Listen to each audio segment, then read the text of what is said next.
Good morning, friends, and welcome to Monday morning. It is a new week, not only a new day, but a new week. And welcome to our daily video here. Today is day 14 as we go through the Gospel of Luke in 24 days. So that means we will be looking at chapter 14 today. I'm Brian. I'm the pastor here at Christ United Methodist Church in Waynesboro, Pennsylvania. I'm so glad and so honored that you're taking some time out of your busy days to be with me, to read along with me and study along with me, and see what the Gospel of Luke, what Luke's biography of Jesus says. Not only what it says, but hopefully perhaps help trying to discern what it means at the same time. So thank you for that. Again, today is day 14. So if you missed any, all the videos are available here on Facebook. They're also available on our YouTube channel, except perhaps for the last couple of days because it was the weekend. We'll be uploading those to YouTube later today, later this morning, along with this one. So you can always catch up. Our YouTube channel is UMC Christ. Should have a picture of our church, which you could, if you want to make sure you're getting the right channel, look at our images here, and then you'll have a real good idea when you get to YouTube. You can also go to our website, umcchrist.org, and the links for the videos are also there, available to look. So you can catch up in any of those ways anytime you miss one. Now, if today is your first time joining us, welcome. You're going to be right in the middle of the Gospel of Luke with us today.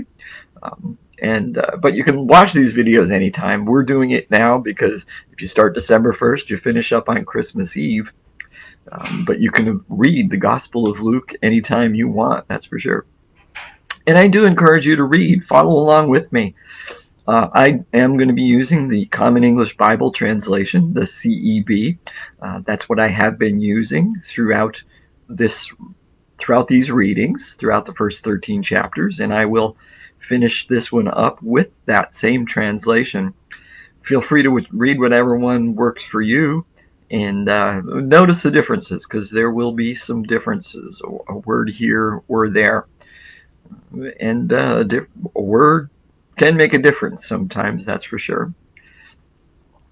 People do ask me what translation should I read, and mostly my answer is read whatever translation works for you, whatever translation speaks to you. There are all kinds of differences between translations, and be happy to go over that sometime. It could be a long conversation. But I do encourage you to find one that speaks for you. That being said, not a fan of the King James Version. There are too many errors, too many mistakes in it. Again, very long conversation. You're much better off using one of the more current translations. They tend to be truer. The New Revised Standard Version, the New International Version, the Common English Bible, a couple things like that. But other than that, use whatever speaks to you. So, enough prologue for today. Let's jump into this with chapter 14. Excuse me. Too much cream in my coffee this morning, I think. Anyway. One Sabbath, when Jesus went to share a meal in the home of one of the leaders of the Pharisees, they were watching him closely. Pause. If you've been, or an aside anyway, if you've been listening and going along with us through this, you know that this is a good setup. Something's going to happen. Whenever Jesus is in the home of a Pharisee, something happens. They were watching him closely. A man suffering from an abnormal swelling of the body was there. Jesus asked the lawyers and Pharisees, "Does the law allow healing on the Sabbath or not?" But they said nothing. Jesus took hold of the sick man, cured him, and then let him go. He said to them, "Suppose your child or ox fell into a ditch on the Sabbath day. Wouldn't you immediately pull it out?" But they had no response. Pause. Jesus asked a very similar question, just I think it was in the last chapter. Is it legal to untie your ox? Shouldn't I untie this woman who's been bound by Satan? So Jesus is using the same kind of a statement here, and it's pretty much a rhetorical question. It's pretty much a rhetorical question, or at least you would think so. And again, he's saying that compassion is more important than the law. Compassion, love of neighbor, truly putting your neighbor above yourself, taking care of their needs, is more important than any of these other laws that you might get tied up with. But I love the way that verse ends, that last verse, verse 6. I'm not sure what your translation is, but it says, "But they had no response."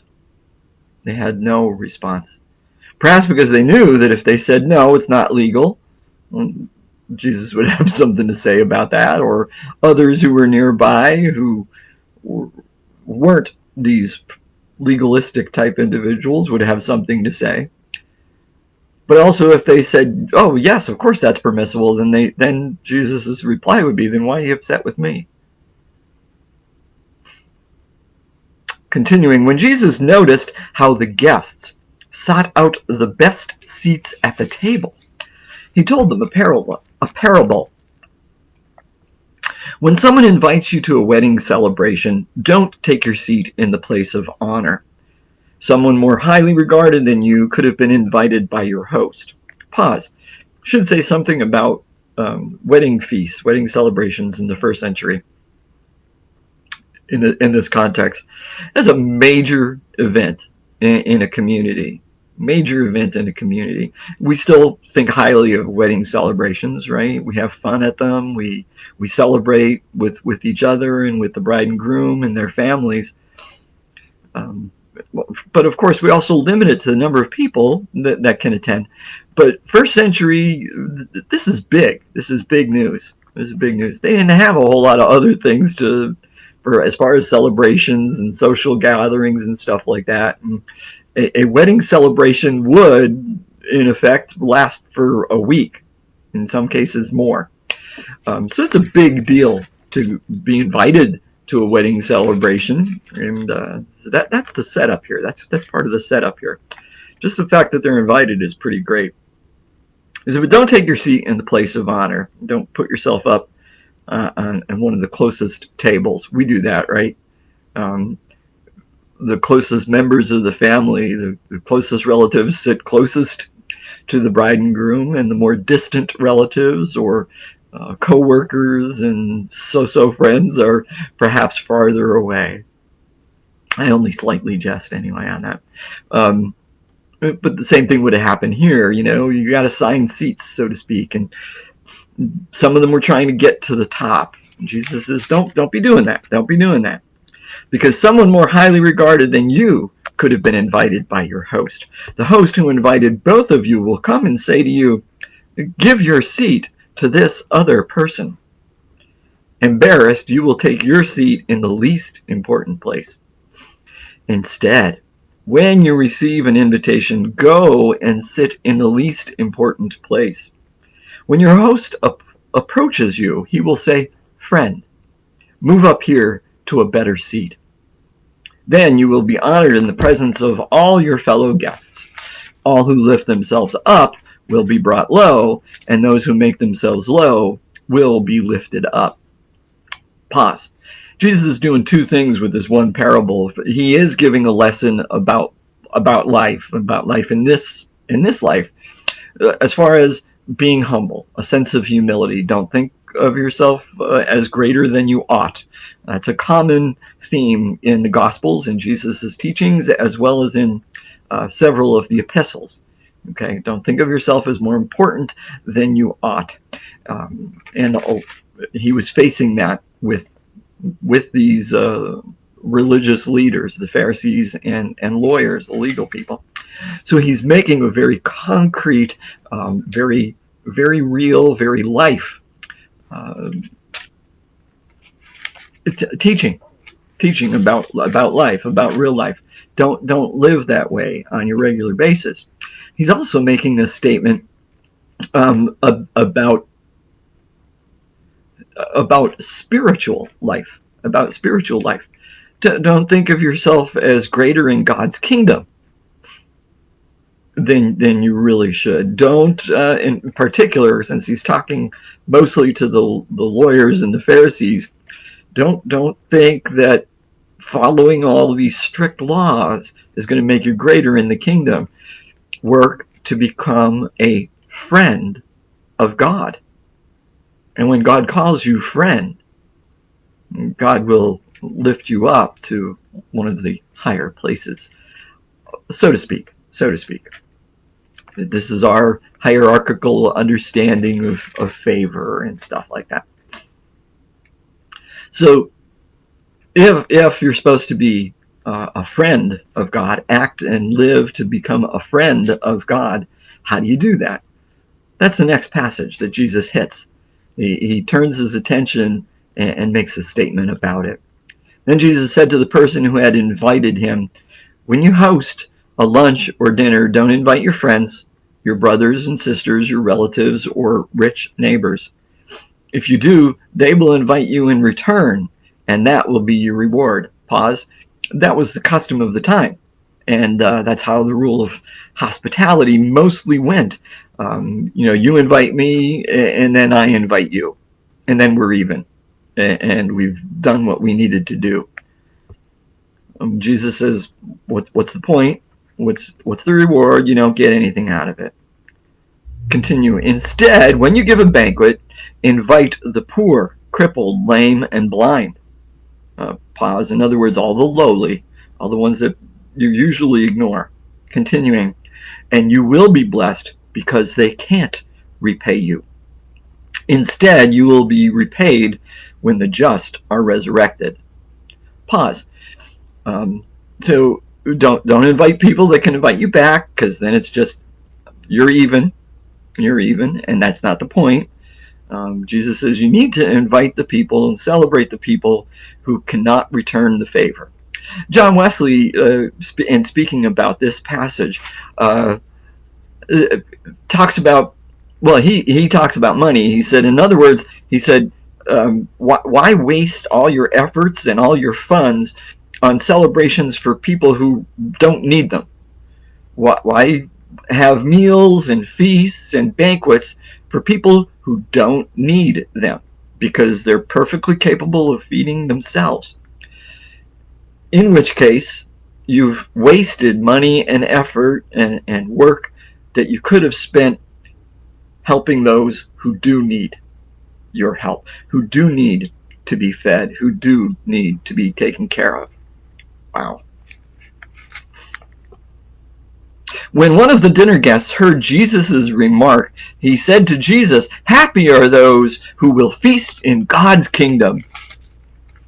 Jesus replied, a certain man hosted a large dinner and invited many people.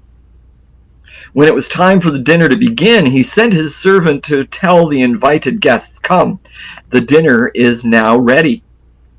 One by one, they all began to make excuses. The first one told him, "I bought a farm and must go see it. Please excuse me."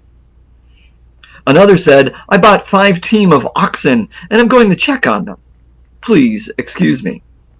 Another said, "I just got married, so I can't come." Pause. Those are pretty lame excuses, aren't they? How could you buy a farm and not see it in advance? Okay, I've got to go see it. You bought it without seeing. Okay, kind of the same thing with the second one with the oxen. I've got to go see, although it does say see to them, so maybe to take care of them. Okay, and I just got married, so I can't be bothered. When he returned, the servant reported these excuses to his master. The master of the house became angry and said to his servants, "Go quickly to the city streets, the busy ones in the side streets, and bring the poor, crippled, blind, and lame." The servant said, "Master, your instructions have been followed, and there is still room." The master said to the servant, "Go to the highways and back alleys and urge people to come in so that my house will be filled. I tell you, not one of those who were invited will taste my dinner." Pause. All are invited into God's kingdom. All are invited into God's kingdom. Me, you, everyone is invited into God's kingdom. We just need to accept the invitation. And if we think we're not worthy, well, we're not. We fall into the category of blind, poor, lame, crippled, deaf. But we're still invited. We're still invited. Continuing. Large crowds were traveling with Jesus. Turning to them, he said, "Whoever comes to me..." Pause. I'm going to pause a moment here. Common theme in Luke. Luke's Jesus is not concerned about large crowds. He's not concerned about getting a large number of followers. He's not concerned about numbers. He's really concerned about the quality of his disciples, not the quantity of his disciples. And Luke hammers away at that point multiple times. Here's another one of those instances. Now, let's pick that up again. This is verse 25. Large crowds were traveling with Jesus. Turning to them, he said, "Whoever comes to me and doesn't hate father and mother, spouse and children, and brothers and sisters, yes, even one's own life, cannot be my disciple." Pause. Hate isn't necessarily emotion. We think of love and hate as emotion.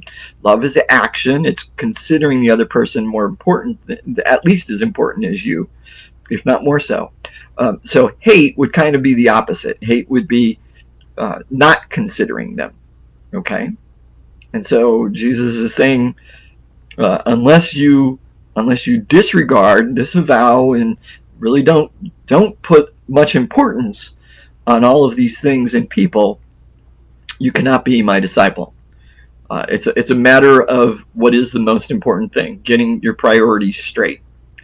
Whoever doesn't carry their own cross and follow me cannot be my disciple. Pause. That cannot be my disciple. It comes up again and again throughout this passage. There's at least 3 times. Continuing, if any of you wanted to build a tower, wouldn't you first sit down and calculate the cost to determine whether you have enough money to complete it? Otherwise, when you have laid the foundation but couldn't finish the tower, all who see it will begin to belittle you. They will say, "Here's the person who began construction and couldn't complete it." Or what king would go to war against another king without first sitting down to consider whether his 10,000 soldiers could go up against the 20,000 coming against him? And if he didn't think he could win, he would send a representative to discuss terms of peace while his enemy was still a long way off. In the same way, none of you who are unwilling to give up all of your possessions can be my disciple. Pause. Again, that one's quite clear. Counting the cost. Counting the cost. The cost of discipleship, of true discipleship, of really being a Christ follower. It's not easy. And the true cost is very high. So he's actually discouraging people from following him. He's discouraging people from following him because of the cost. Don't jump into this, people, is what Jesus is saying. Think it through. If you're going to do this, this needs to be the most important thing. Not any of your family or your friends, not even your own life, not your possessions, nothing. This is going to be the most important thing.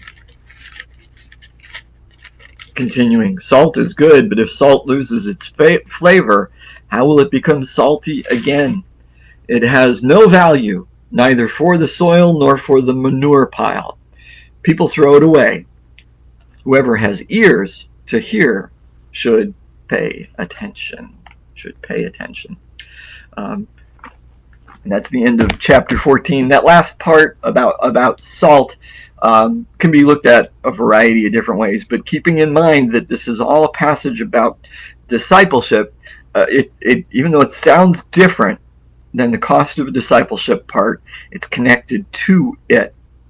In that, if you start off strong with your discipleship, Jesus is saying, just because if you're going to just jump in and go all gung-ho for me, but you let things take away your flavor, if you let your life and your possessions and all that other stuff distract you and affect your focus, you're going to lose that flavor and you're not going to be worth anything. Certainly not to the kingdom of God. Well, friends, that ends chapter 14, day 14 here. So we got 10 more chapters to go, 10 more days to go. So on Thursday, December 24th, Christmas Eve morning, we will be wrapping this up.